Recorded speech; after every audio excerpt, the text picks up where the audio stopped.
The rain-slicked streets of Seoul blurred past Kira Washington as she stumbled through the neon-lit darkness, her heart hammering against her ribs like a caged bird desperate for freedom. Blood from her split lip had long since dried, but the metallic taste lingered, a bitter reminder of the violence she had finally escaped. Her hands shook as she clutched the strap of her small purse, everything she owned in the world reduced to a passport, $300 in crumpled bills, and the clothes on her back. I wonder where you're watching this story unfold from tonight. Comment below and let me know what city or state you're in, because sometimes the places we call home aren't always the safest havens we need them to be. 3 days. 3 days since Marcus had put his hands on her for the last time, since she had made the desperate decision to liquidate her savings and board the first international flight out of LAX. Seoul had seemed like salvation then, a city vast enough to disappear into, far enough from Los Angeles that Marcus would never find her. Now, wandering through unfamiliar streets where every sign was in Hangul and every face belonged to a stranger, she wondered if she had simply traded one nightmare for another. The restaurant appeared before her like a mirage, its warm golden light spilling onto the wet sidewalk through floor-to-ceiling windows. Hanok House, the elegant script announced in both Korean and English. Everything about the establishment whispered expensive discretion, from the black-suited men stationed near the entrance to the way the interior glowed with understated luxury. Kira hesitated, knowing she had no business in a place that probably cost more per meal than she made in a week waitressing. But the alternative was another night sleeping in the airport terminal, and her body could not endure much more. The hostess barely glanced up as Kira slipped through the entrance, her torn jacket and disheveled appearance marking her as clearly out of place among the immaculately dressed clientele. She chose a small table in the darkest corner, ordering nothing but water and hoping her presence would go unnoticed long enough for her to plan her next move. The warm air felt like a benediction against her chilled skin, and for the first time in 72 hours, she allowed herself to breathe. That was when she saw him. Junho Huang sat at the center table like a king holding court, his presence commanding the attention of every person in the restaurant, even in complete stillness. His charcoal suit was flawless, tailored to emphasize the broad line of his shoulders and the lean strength of his frame. When he moved, it was with the controlled precision of a predator, every gesture calculated and deliberate. His face was carved from granite and shadow, high cheekbones and a strong jaw framing dark eyes that missed nothing. Even from across the room, Kira could feel the weight of his authority, the way conversations hushed when he spoke and how grown men hung on his every word. The man across from him was sweating despite the cool air, his hands trembling as he pushed a manila envelope across the pristine white tablecloth. Junho did not immediately reach for it. Instead, he leaned back in his chair, studying his companion with the patience of a hunter who had already ensnared his prey. When you betray the Huang family, his voice carried clearly across the restaurant despite its controlled volume. There are consequences that cannot be negotiated away with money or excuses. Kira found herself frozen, recognizing something in that tone that made the hair on her arms stand at attention. This was not a business dinner. This was an execution disguised as civility. The man began to babble, words tumbling over each other in desperate Korean that needed no translation. Fear was universal, and Kira had become fluent in its many dialects over the past year with Marcus. But where Marcus's violence had been chaotic and unpredictable, fueled by alcohol and rage, there was something far more terrifying about Junho's calm. He reached inside his jacket with movements so smooth they seemed choreographed, and when his hand emerged, the small silver object caught the restaurant's ambient light. She should have looked away, should have stood and walked out of the restaurant, back into the rain and uncertainty of the Seoul streets. Instead, she watched with horrified fascination as Junho placed the gun on the table between them with the same care someone might set down a piece of fine china. The shot, when it came, was barely louder than the pop of a champagne cork. The suppressor reduced the sound to something almost polite, and the other diners continued their conversations as if nothing had happened. The betrayer slumped forward onto his dinner, his blood spreading across the white tablecloth like spilled wine. Junho's expression never changed. He simply retrieved his weapon, wiped it clean with his napkin, and signaled for the check as if he had just finished an ordinary meal. That was when his eyes found hers. The connection was instant and electric, a recognition that passed between them across the crowded restaurant like a lightning strike. For a moment that stretched into eternity, they stared at each other across the space that separated predator from prey. His gaze was calculating, assessing her with the same clinical precision he had used before pulling the trigger. She saw him catalog her torn clothing, her obvious foreignness, the way she sat alone in the shadows like a wounded animal seeking shelter. Slowly, deliberately, he stood. The restaurant staff moved around the body with practiced efficiency, and Kira realized this was not the first time Hannock House had hosted this particular form of business meeting. Junho approached her table with measured steps, his hands clasped behind his back, his expression revealing nothing of his intentions. "You have seen something tonight that was not meant for outside eyes," he said, sliding into the chair across from her without invitation. His English was flawless, cultured, with only the faintest accent to hint at his Korean heritage. "This presents us both with a problem." Kira's mouth had gone completely dry. Up close, he was even more formidable, radiating a controlled power that made the air around him feel charged with electricity. She could smell his cologne, something expensive and clean that mixed sandalwood with danger. "I did not see anything," she whispered, her voice barely audible even to herself. "I was just trying to get warm." He tilted his head slightly, studying her with those dark, penetrating eyes. "Your name." It was not a request. "Kira," she managed. "Kira Washington." American, he observed, noting her accent, her features, the way she held herself. "Running from something, I would guess. The bruise on your jaw is fresh, and you carry yourself like someone accustomed to ducking blows." The accuracy of his assessment made her stomach clench with fresh terror. How could he read her so easily when she had spent months perfecting the art of invisibility? "I can offer you protection," he continued, his voice taking on an almost hypnotic quality. "Safety from whatever you are fleeing. A place to heal and plan your next moves. But such protection comes with conditions." Before she could respond, his men materialized around their table like shadows given form. They were young, well-dressed, and absolutely lethal, their eyes scanning the restaurant for threats while maintaining respectful distance from their leader. "You will come with me willingly," Junho said, rising from his chair with fluid grace, "or my men will ensure you come regardless. But understand this, Miss Washington.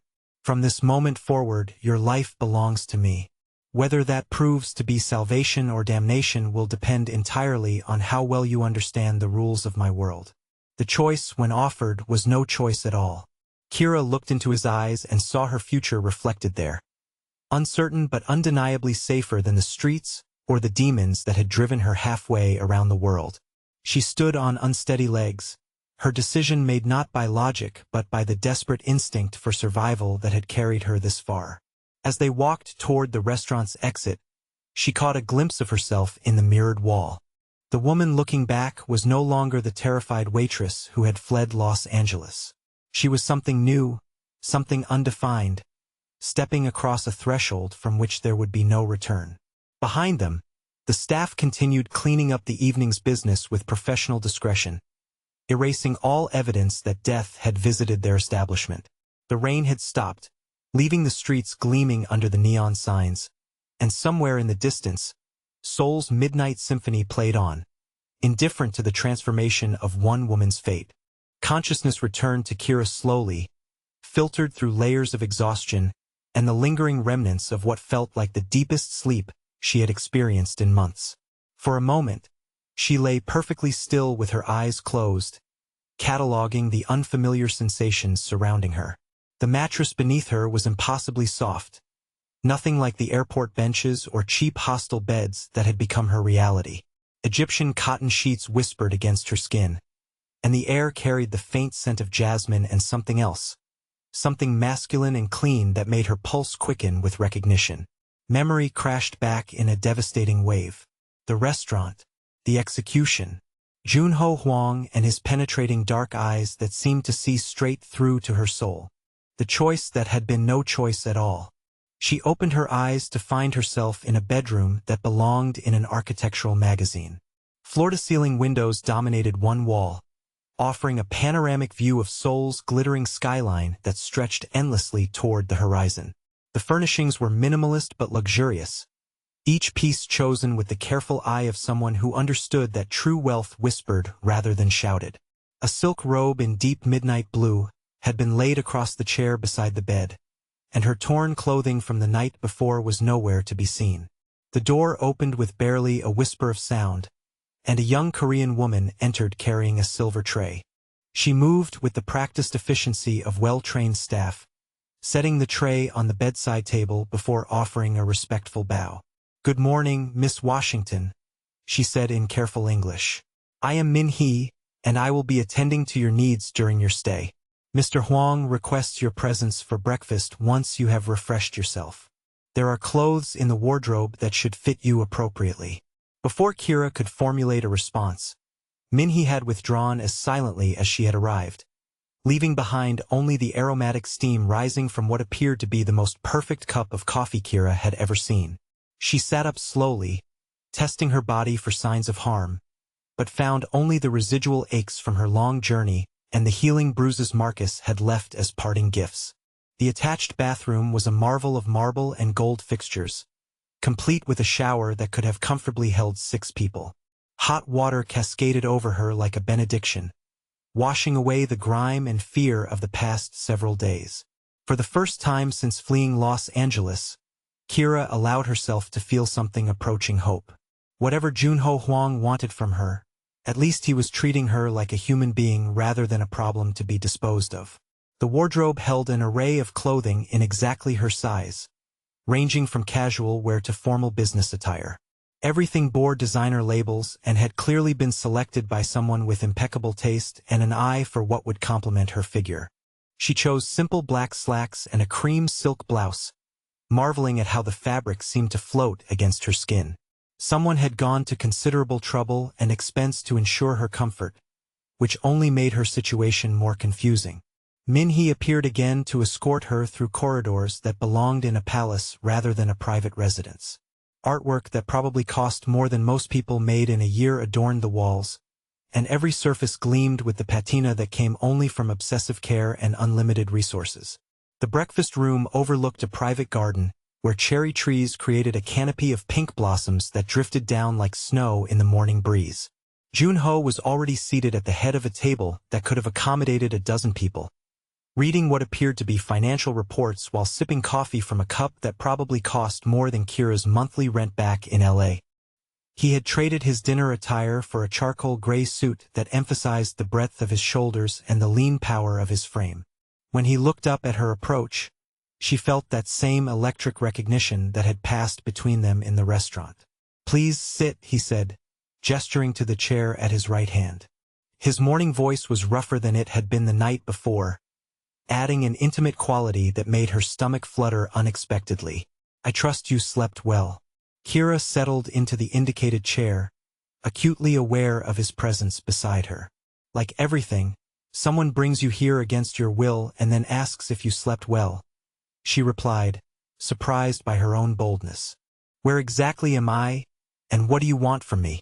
His lips curved in what might have been amusement. "You are in my home, Miss Washington. As for what I want, the answer is quite simple. You witnessed something last night that could prove inconvenient for my business interests. Until I can be certain that your discretion is absolute, you will remain under my protection." "Protection," she repeated, tasting the word. "Is that what we're calling imprisonment now?" "You are free to move about the compound," he replied calmly, signaling for the staff to begin serving breakfast. "You have access to the library, the gardens, the fitness facilities. You may request any books, music, or entertainment that interests you. The only restriction is that you may not leave the property without escort.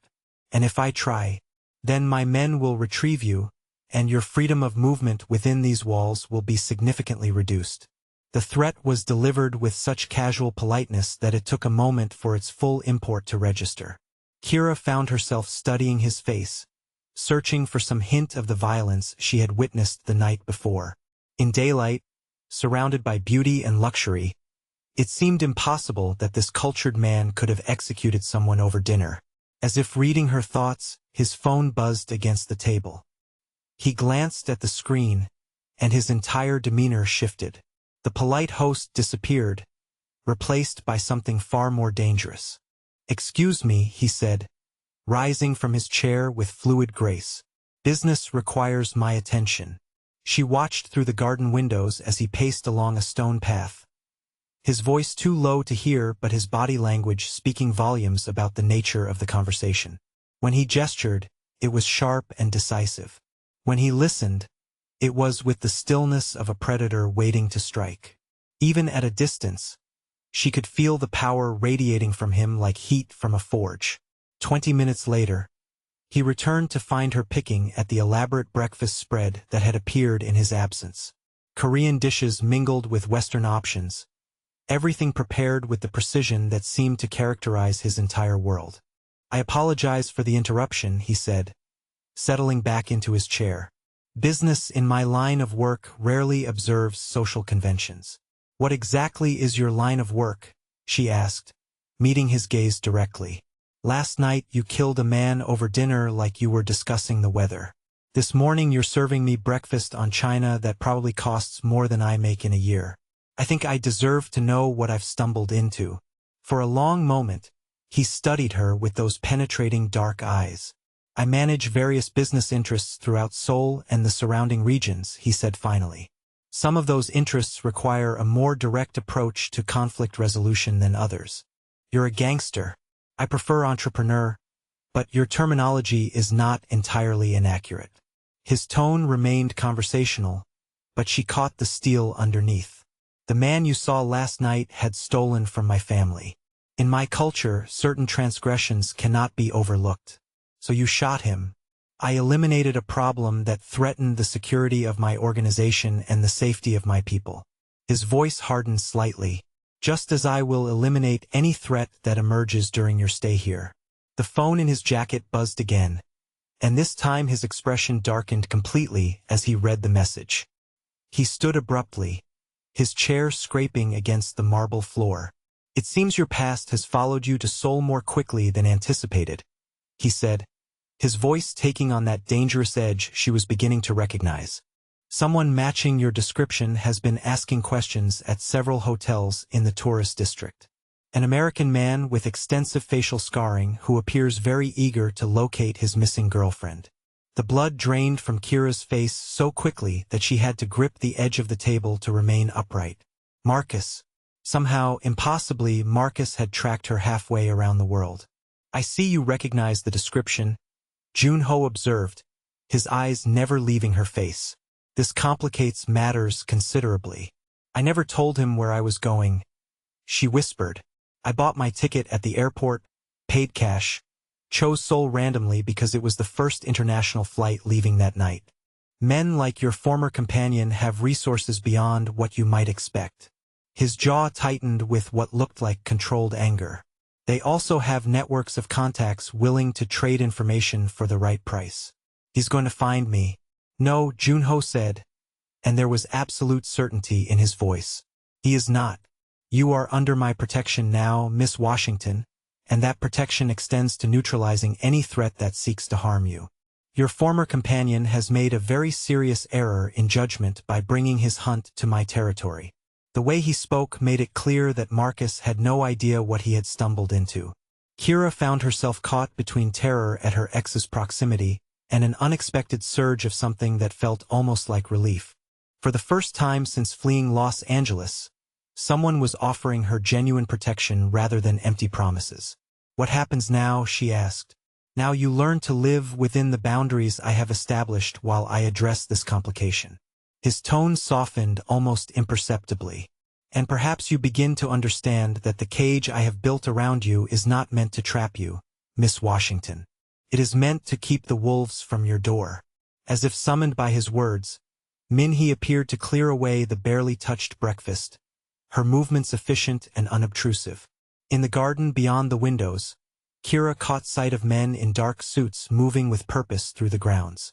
Junho's protection was already mobilizing, preparing to defend against a threat she had brought into his carefully ordered world. For the first time since that terrible night when Marcus had put her in the hospital, Kira felt something approaching safety. It was a borrowed safety, contingent on the whims of a man who killed without hesitation, but it was real nonetheless. She was no longer running through the darkness alone, and perhaps that was enough for now. 3 days passed in the strange rhythm of gilded captivity before Kira saw Junho bleed. She had spent those days exploring the boundaries of her new existence, mapping the invisible walls that defined her world. The compound was vast, encompassing multiple buildings connected by covered walkways and gardens that belonged in a palace. There was indeed a library with books in a dozen languages, a fitness center that rivaled exclusive clubs, and a kitchen where a small army of staff prepared meals that could have graced the finest restaurants in Seoul. Yet for all its luxury, she remained acutely aware that every door was monitored, every window watched, every moment of her freedom carefully orchestrated by the man who had claimed ownership of her life. Junho himself had become a distant figure, glimpsed across gardens or through doorways as he conducted the mysterious business that required his constant attention. When their paths crossed, which happened with what she suspected was careful planning, their interactions remained formally polite. He would inquire about her comfort with the same detached courtesy he might show a valuable houseguest, and she would respond with equal distance, both of them maintaining the fiction that she was anything other than a beautiful prisoner in an exquisite cage. On the 4th night, that careful distance shattered completely. Kira was reading in the library when the commotion began. Raised voices in rapid Korean echoed through the corridors, followed by the sound of multiple vehicles arriving with urgent haste. Through the tall windows, she could see figures moving with purpose across the illuminated grounds, their shadows stark against the carefully maintained landscape. Something had gone wrong in Junho's perfectly controlled world. 20 minutes later, Minhee appeared in the library doorway, her usually composed demeanor showing the first cracks Kira had witnessed.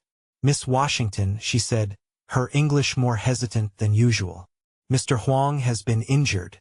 He is asking for you specifically." The request was so unexpected that Kira almost asked the young woman to repeat it.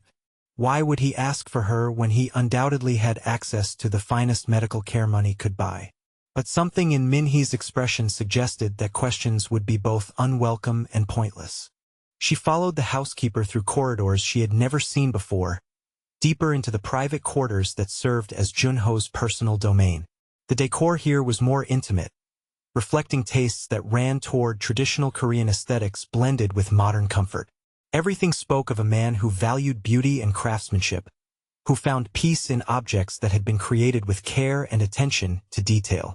The master bedroom was dominated by a bed that could have accommodated 4 people.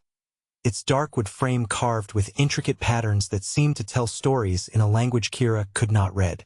Junho sat on the edge of the mattress, his white shirt removed and discarded on the floor, revealing a torso that looked like it had been carved from marble by a master sculptor. But it was the blood seeping through the makeshift bandage wrapped around his left shoulder that made her breath catch in her throat. "Leave us," he commanded Minhee without looking up, his voice rougher than Kira had ever heard it. "And ensure we are not disturbed." The housekeeper bowed and withdrew, closing the door behind her with a soft click that seemed to seal them into their own private world. For a long moment, they stared at each other across the space that separated them, the formal distance they had maintained for days suddenly feeling like an impossible chasm. "You asked for me," Kira said finally, surprised by how steady her voice sounded. His dark eyes met hers with an intensity that made her pulse quicken. "Because in all of this," he gestured vaguely at the luxury surrounding them, "you are the only thing that is real." The admission hung between them like a bridge neither had expected to cross.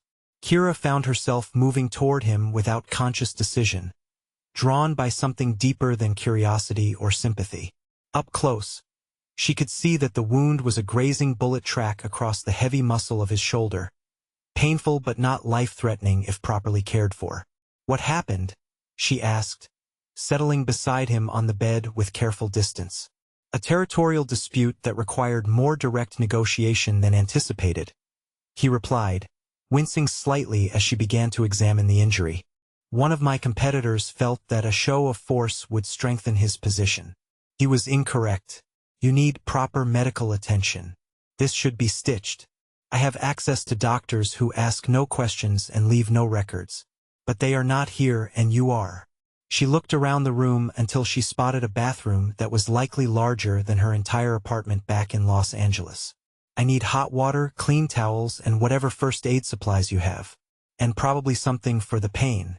I do not require pain medication, he said, but she caught the slight tightness around his eyes that suggested otherwise. Everyone requires pain medication when they've been shot, she replied, moving toward the bathroom. Even dragons pretending to be invincible. When she returned with an armful of supplies, she found him watching her with an expression she could not quite decipher. There was something almost vulnerable in his gaze, as if her willingness to tend his wound had surprised him in ways he was not prepared to examine. Working on his injury required a level of physical intimacy they had carefully avoided since her arrival. His skin was warm beneath her hands, and she found herself acutely aware of his breathing, the way his muscles tensed and relaxed as she cleaned the wound with gentle efficiency. He smelled like sandalwood and danger, a combination that was becoming dangerously familiar. "Where did you learn to do this?" he asked as she worked, his voice lower than usual. "My grandmother was a nurse," she replied, focusing on the task rather than the way his proximity was affecting her pulse. "She taught me basic field care when I was young. Said a woman should always know how to heal as well as survive. Wise advice." His breath ghosted against her ear as he spoke, sending an involuntary shiver down her spine. She was a wise woman. Survived things that would have broken most people. As did you, apparently. The observation was made quietly, but it carried a weight that made her hands still for a moment. She looked up to find him studying her with those penetrating dark eyes, and for the first time since entering his world, she saw not the ruthless crime lord but the man beneath the armor. "Marcus was not the first," she said finally, returning her attention to the bandage she was fashioning. "Just the worst. What were the others? Men who thought they could own me." She secured the last of the medical tape with more force than necessary. "Men who confused protection with possession. And now you find yourself with another such man. Are you," she asked, meeting his gaze directly, "someone who confuses the two?" For a long moment he did not answer. When he finally spoke, his voice carried a weight she had not heard before. "I have spent my entire life learning to control everything around me," he said. "People, situations, outcomes. It is the only way to survive in my world. But you, Miss Washington, represent something I cannot control, and that terrifies me in ways I am not prepared to admit." The honesty in his admission took her breath away. This was not the composed crime lord who had executed a man over dinner. This was someone far more complex, someone carrying burdens she was only beginning to understand. "What happened tonight?" she asked. "Really? Word has spread that I am harboring an American woman. Certain parties view this as either weakness or opportunity, depending on their perspective. Tonight was a test to see which interpretation was correct. And what did they discover? That anyone who threatens what is mine will find themselves reconsidering their life choices very quickly." The possessive language should have alarmed her, but instead Kira found herself experiencing something dangerously close to relief. When was the last time someone had been willing to bleed to keep her safe? "Your shoulder will heal," she said, sitting back to examine her handiwork. "But you need to rest and let the muscle repair itself. Rest is a luxury I can rarely afford. Tonight it is not a luxury. Tonight it is a medical necessity." To her surprise, he smiled at her commanding tone. It was the first genuine expression of amusement she had seen from him, and it transformed his entire face. For a moment, she caught a glimpse of who he might have been in another life, without the weight of leadership and violence that defined his current existence. "You are quite forceful when you choose to be," he observed. "I have to be. Life taught me that nobody else will fight for me if I will not fight for myself." "Perhaps," he said quietly, "it is time you learned that not all fights must be fought alone." The words hung between them like a promise neither was quite ready to make. Outside, Soul's Night Symphony continued its eternal performance, but inside the master bedroom of a crime lord's compound, two damaged souls found themselves recognizing something in each other that they had not expected to discover. As Kira prepared to leave, to return to the careful distance that had defined their relationship, Junho caught her hand in his. His touch was warm and surprisingly gentle for hands that she knew were capable of terrible violence. "Thank you," he said simply, "for caring for someone who probably does not deserve such kindness." "Everyone deserves kindness," she replied. "Some people just forget how to ask for it." When she finally returned to her room, Kira found herself staring out at the city lights and wondering when the compound had begun to feel less like a prison and more like the first safe harbor she had known in years. The realization should have terrified her. Instead, it felt like coming home. The confrontation began over breakfast and a simple request that should have been insignificant. "I want to go to the market," Kira announced, setting down her coffee cup with enough force to make the fine china ring against its saucer. She had been planning this moment for 2 days, ever since the night she had tended Junho's wound and felt the careful walls between them begin to crack. The compound's library, no matter how extensive, could not satisfy her growing need to feel like a human being rather than a valuable possession kept under glass. Junho looked up from the financial reports that seemed to consume his mornings, his expression revealing nothing of his thoughts. "The market," he repeated, as if she had suggested something as exotic as a trip to the moon. "The traditional market in Myeongdong. I want to buy things for myself, choose my own food, speak to people who are not on your payroll. I want to remember what it feels like to be a person instead of a beautiful object in a beautiful cage." The words hung between them like a gauntlet thrown down, and she watched his jaw tighten almost imperceptibly. Around them, the breakfast room seemed to hold its breath, as if even the furniture was aware that something fundamental was shifting in the carefully orchestrated dynamics of their relationship. "You have everything you require here," he said finally, his voice taking on that controlled neutrality she was beginning to recognize as a warning sign. "Anything you desire can be acquired and brought to you. That is exactly the problem."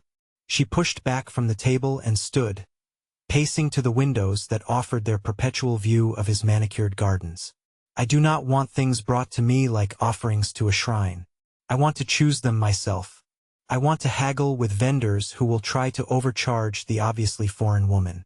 I want to get lost in crowds of people who have no idea who I am or who owns me." "Nobody owns you," he said, but there was something in his tone that suggested the words tasted bitter even as he spoke them. "Do they not?" She turned to face him across the expanse of marble and crystal that separated them. "Then I am free to walk out that door whenever I choose. You know that is not possible. Because you have decided it is not possible, or because the world outside these walls is genuinely dangerous for me." "Both," he replied with the honesty that had become characteristic of their interactions. "Your former companion has not abandoned his search, and my protection of you has made you a target for those who would use you to weaken my position. So I remain a prisoner forever because men I have never met might use me as a weapon against you. You remain safe because I have the power to ensure your safety." The circular logic of his argument ignited something rebellious in her chest, something that had been building pressure since the moment she had awakened in his bedroom and realized that her life was no longer her own. She moved toward him with deliberate steps, watching his eyes track her movement with the intensity of a predator assessing a potential threat. "I survived 26 years before I met you," she said, stopping just close enough to invade his personal space. "I survived an abusive childhood, 3 different men who thought they could break me, and a cross-country flight to a foreign country where I do not speak the language. I think I can handle a trip to the market.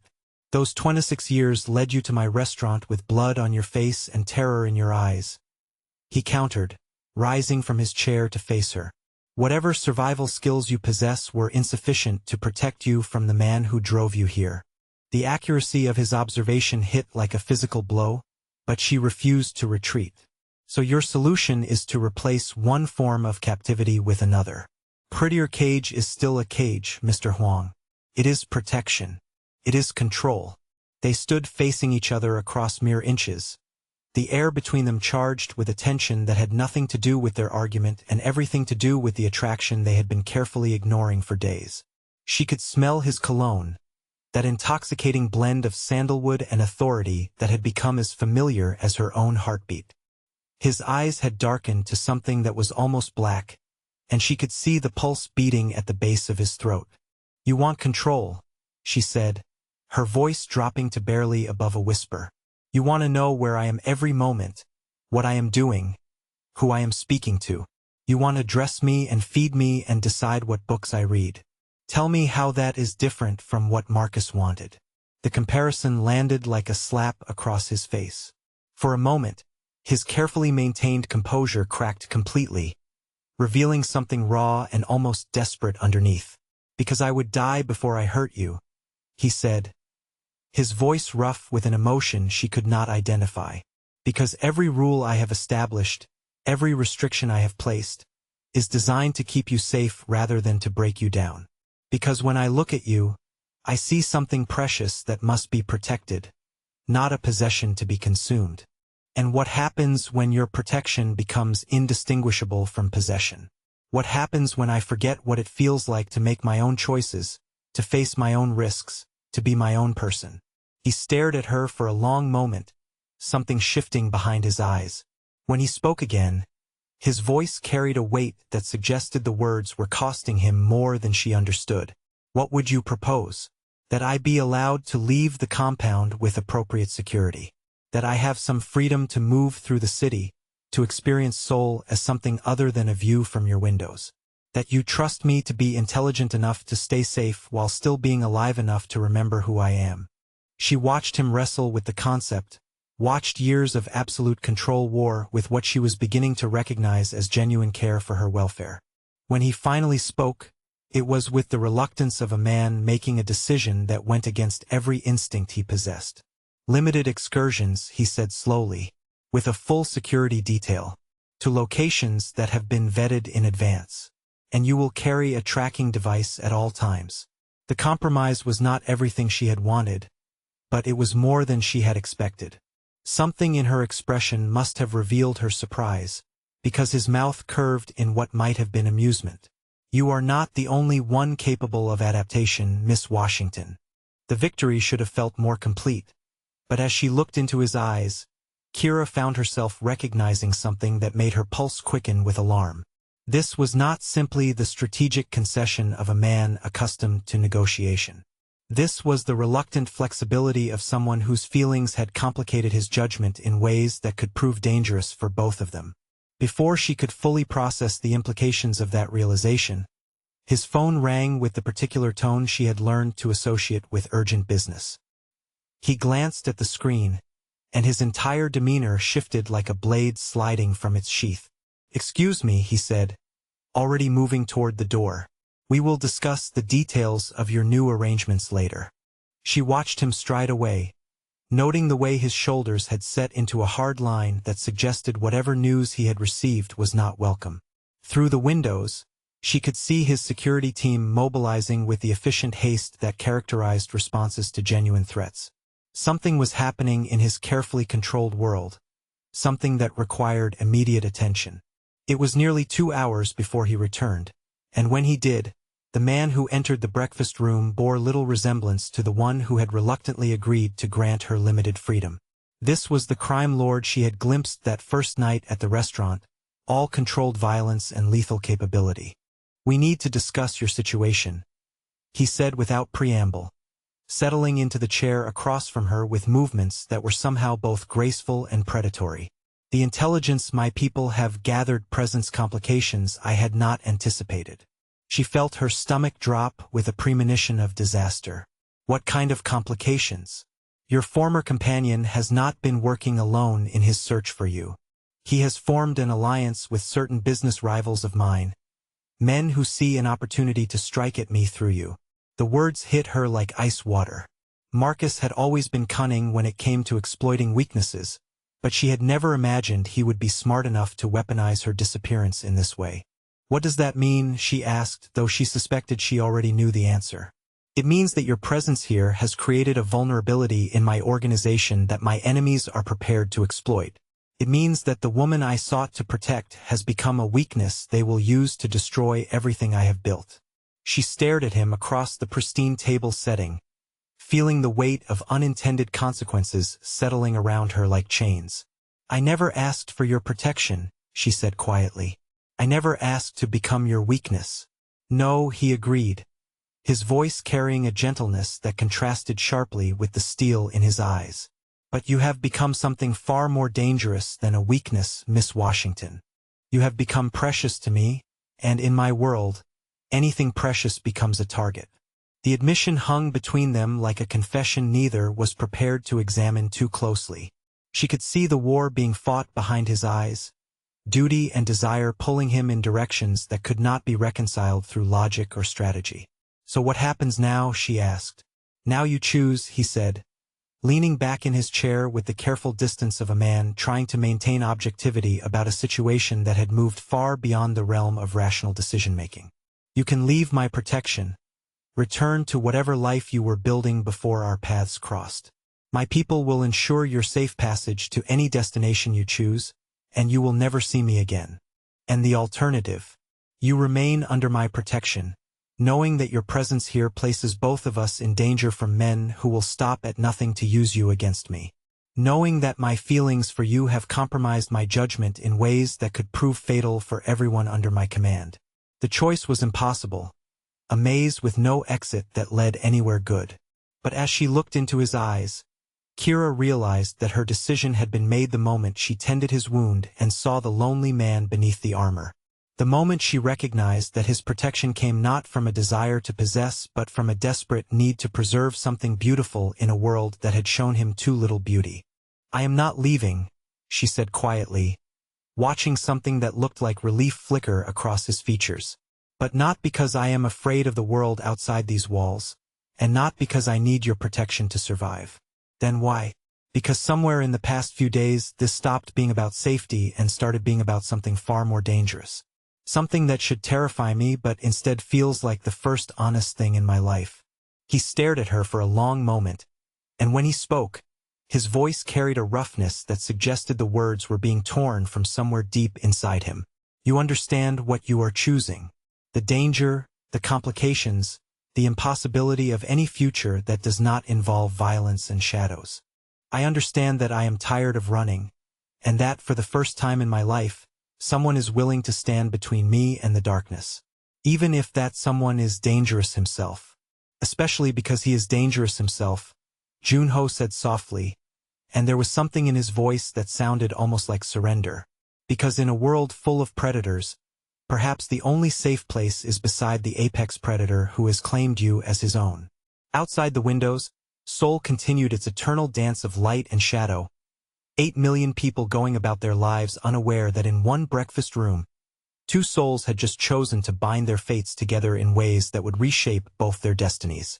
The decision had been made, and there would be no going back from the precipice they had just crossed together. The attack came during the Festival of Lanterns, when Seoul's ancient traditions painted the night sky with floating prayers and the compound's security was necessarily dispersed across multiple celebration sites throughout the city. Kira would later realize that the timing had been calculated with military precision, designed to exploit the one evening when Junho's attention was divided between protecting his interests and honoring cultural obligations that ran deeper than business. She was in the library when the first explosion shattered the evening stillness, the sound rolling across the compound like thunder from a storm that had materialized without warning. The lights flickered once, twice, then held steady as emergency power systems engaged with automatic efficiency. Through the tall windows, she could see orange flames licking at the sky from the direction of the main gate, and the peaceful garden paths were suddenly alive with running figures in tactical gear. Minhee burst through the library doors, her usual composure completely shattered, speaking in rapid Korean that needed no translation. They were under attack, and Kira's presence had painted a target on everyone within these walls. "Where is Mr. Huang?" Kira demanded, moving toward the window to assess the chaos erupting across the grounds. Handling the breach at the eastern perimeter, Minhee replied in halting English. "He says you must go to the safe room immediately." But even as the words left the housekeeper's mouth, A second explosion echoed from the eastern side of the compound, and Kira felt her blood turn to ice. Marcus had always been a student of military tactics, obsessed with flanking maneuvers and diversionary strikes. If there were simultaneous attacks on multiple fronts, the eastern breach was designed to draw defenders away from the real objective. He is walking into a trap, Kira breathed, the terrible certainty settling over her like a shroud. Marcus knows Junho will go to the point of greatest danger. That explosion is meant to pull him away from me, so they can take me without having to go through him. Before Min-hee could protest, Kira was moving through the corridors with purpose born of desperate understanding. She had lived with Marcus's strategic mind for 18 months, had learned to anticipate his moves through painful experience. The man who had once used her own schedule against her to maximize psychological damage would absolutely use her protector's devotion against him in the same way. She found the compound's security center through instinct and desperation, pushing past startled guards who were too focused on coordinating their defensive response to properly stop her. The wall of monitors showed tactical feeds from cameras throughout the property, and what she saw confirmed her worst fears. The eastern attack was fierce but contained, Junho's men holding their positions with disciplined efficiency. But approaching from the south, using the festival fireworks to mask their movement, a smaller team was advancing on the main house with equipment that suggested they intended to take prisoners, rather than eliminate targets. Commander Park, she called to the senior security officer, switching to the basic Korean she had been learning. Using her knowledge of Marcus's tactics, she managed to communicate the essential information. Southern approach, capture team, diversion tactic. Park's eyes widened as he processed the intelligence, immediately redirecting units to intercept the real threat. But even as orders flew across radio channels, Kira could see that the response would come too late. The capture team was already inside the compound's inner defenses, moving with the precision of professionals who had studied their target extensively. Through the cacophony of coordinated chaos, her phone buzzed with an incoming call from a number she recognized despite having changed devices 3 times since leaving Los Angeles. Marcus had found a way to reach her directly, probably through the same networks that had tracked her to Seoul in the first place.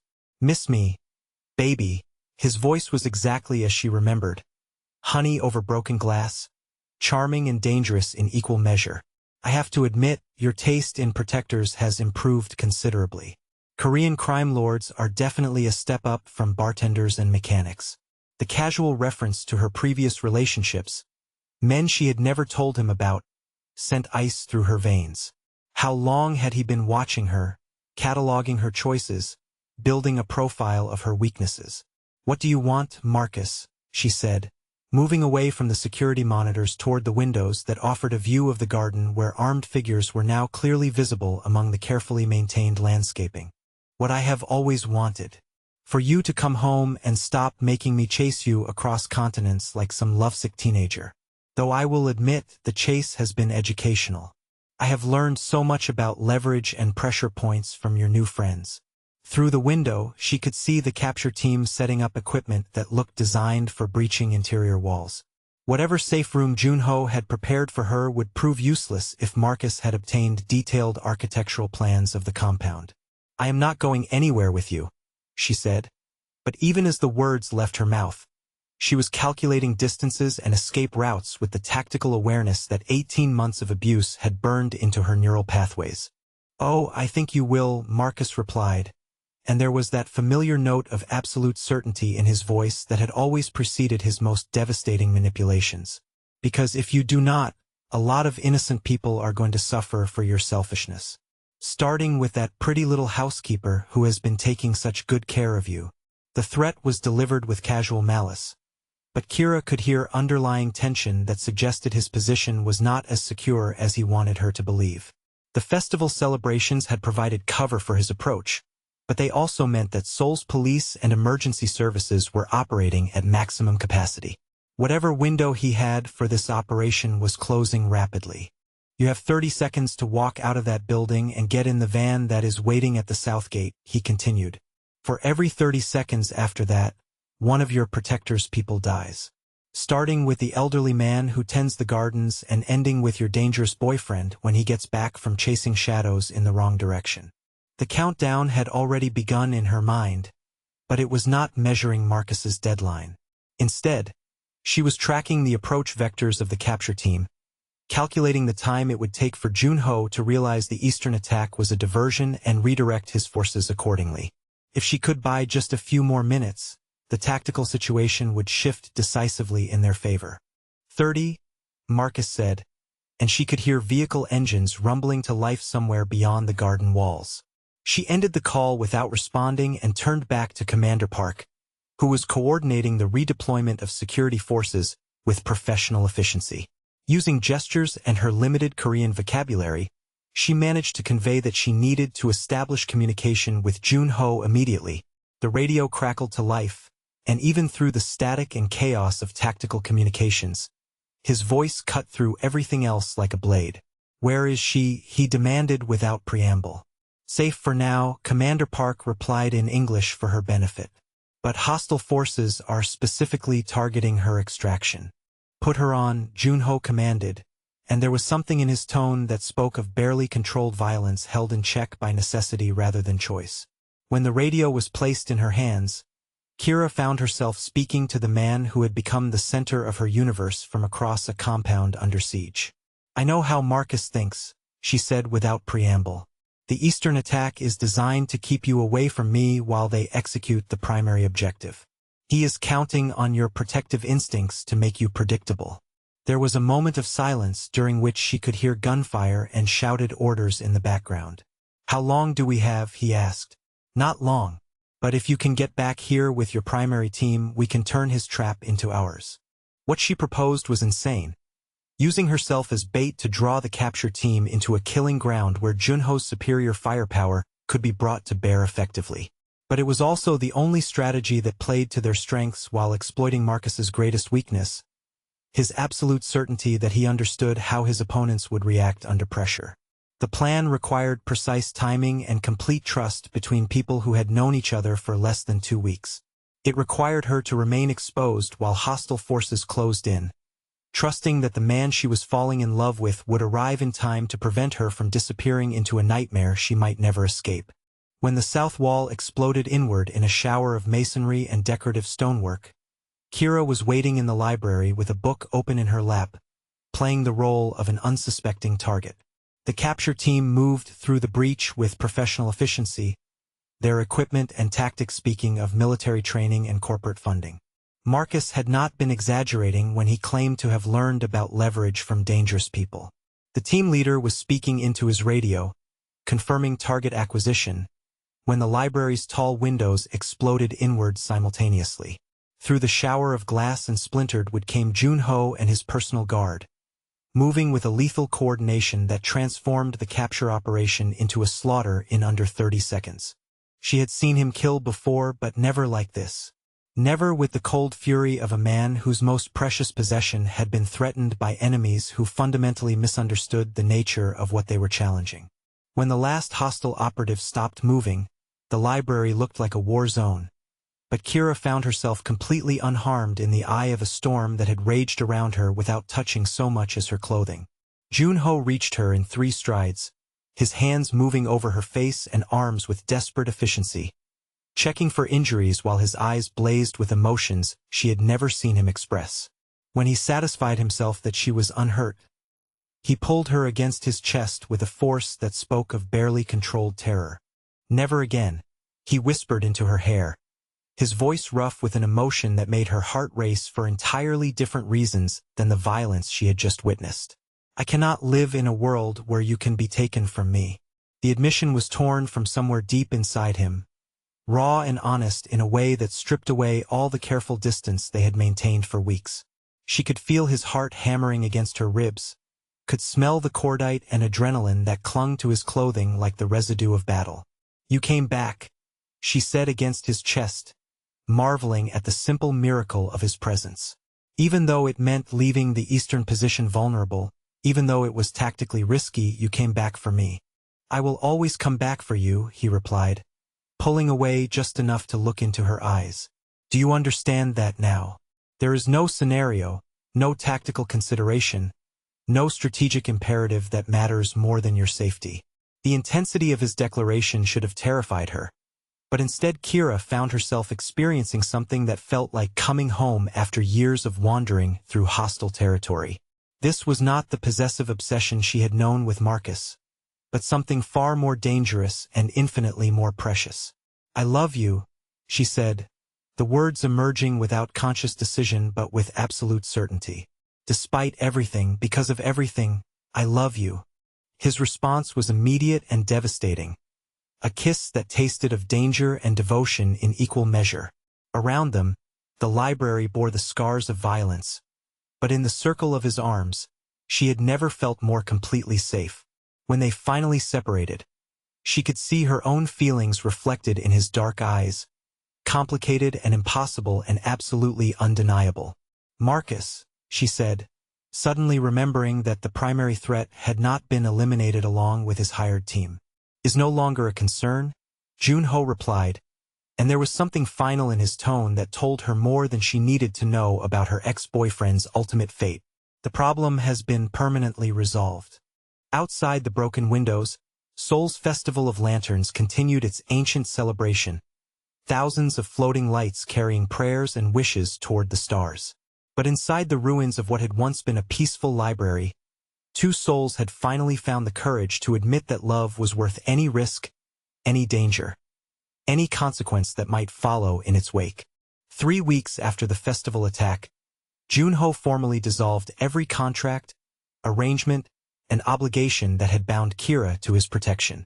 The meeting took place in his office, a space she had rarely seen that reflected the full scope of his business empire. Maps of Seoul covered one wall, marked with territories and influences that painted a complex picture of power carefully balanced across the city. His desk was an antique piece that had belonged to his grandfather, its surface bearing the subtle scars that came from decades of consequential decisions made under pressure. She sat across from him in the same chair where countless others had negotiated for their lives, their fortunes, their futures. But unlike those previous visitors, she held documents that granted her absolute freedom rather than binding her more deeply to his world. "Every legal obligation that brought you into my protection has been satisfied," he said, his voice carrying the formal neutrality he used for business transactions. "The men who threatened you have been eliminated. The alliances that endangered both our interests have been disbanded, and your safety can now be guaranteed through normal channels." She studied the papers spread before her, each one bearing official seals and signatures that represented a fortune in legal fees and political influence. Passport with a new identity if she wanted it. Bank accounts in her name containing enough money to live comfortably anywhere in the world. Transportation arrangements to any destination she might choose. He had thought of everything, planned for every contingency, ensured that her freedom would be absolute and uncompromised. "You are free to leave Seoul, free to begin again wherever you choose," he continued, and she could hear the careful control in his voice that suggested this conversation was costing him more than his composed demeanor revealed. "Free to build whatever life you desire without interference from me or anyone connected to my organization." The papers felt strange in her hands, like artifacts from someone else's life. Freedom had been the thing she had craved most desperately during those first days of captivity, and now that it was being offered without conditions or limitations, she found herself struggling to remember why it had seemed so important. "What if I do not want to leave?" she said quietly, setting the documents aside without signing them. "What if I want to stay, not as your captive or your protected asset, but as your partner in whatever comes next?" His composure cracked slightly, revealing the vulnerable man she had glimpsed that night when she tended his wound. "You understand what that would mean," he said. "The dangers, the complications, the reality that my world is not one where normal relationships can flourish. I understand that your world is also one where loyalty is rewarded with absolute protection, where family bonds transcend blood relationships, where strength is measured by the willingness to stand between those you love and anything that would harm them." She leaned forward, meeting his gaze directly. "I understand that I have found something here that I never knew I was searching for." For a long moment, They stared at each other across the expanse of his grandfather's desk. Two people who had discovered love in the most unlikely circumstances imaginable. When he finally spoke, his voice carried a weight that suggested he was making a decision that would reshape both their futures. If you stay, it will not be as my ward or my responsibility. It will be as my equal, my partner in building something stronger than either of us could create alone. The word partner carried implications that went far beyond romantic attachment. In his world, partnerships were sacred bonds sealed with ceremony and witnessed by everyone whose opinions mattered. To offer her true partnership meant offering her a place in his family, his organization, his legacy. What would that look like, she asked, though she suspected she already knew the answer. Marriage, he said simply. Not the contract we have been living under, but a genuine union that grants you equal status in every aspect of my life. Authority over half of everything I have built. Respect from every person who serves this family. Protection that comes not from my whim but from your rightful position as my wife and partner. The proposal was delivered with the same matter-of-fact precision he brought to all important negotiations, but she could see the uncertainty flickering behind his eyes. This was uncharted territory for both of them, a leap of faith that required abandoning the safety of controlled distance in favor of something infinitely more precious and infinitely more risky. Yes, she said, and watched relief flood across his features like sunrise breaking over a landscape that had been locked in winter darkness. Yes, but with conditions of my own. Name them. I want a role in the organization that uses my skills rather than simply displaying me as a trophy. I want to help build bridges between your world and the legitimate business community. I want our marriage to be a fusion of both our cultures rather than my complete assimilation into yours. He smiled then, the first completely unguarded expression of joy she had seen from him since their first meeting. Done, he said. Though I suspect you will discover that what you have just described is exactly what this family has needed for longer than we have been willing to admit. The wedding planning that followed proved to be as complex and politically significant as any merger between major corporations. Guest lists had to be carefully balanced to represent all the various factions and interests that comprise Seoul's underground hierarchy. Security arrangements required coordination between multiple agencies who rarely worked together on anything. Cultural protocols demanded the participation of traditional Korean families who had never attended the wedding of a Black American woman to one of their most prominent sons. Through it all, Kira found herself marveling at how naturally she adapted to the role of partner rather than protected asset. Her suggestions were not merely heard but actively solicited by people who had originally viewed her as an inconvenient complication in their leader's life. Her presence at business meetings shifted dynamics in ways that opened doors previously sealed by old prejudices and rigid hierarchies. The ceremony itself took place in the compound's garden during the spring cherry blossom season, with thousands of pale pink petals drifting down like snow to bless their union. Traditional Korean elements blended seamlessly with touches that honored her own heritage, creating something entirely new that belonged to both of them completely.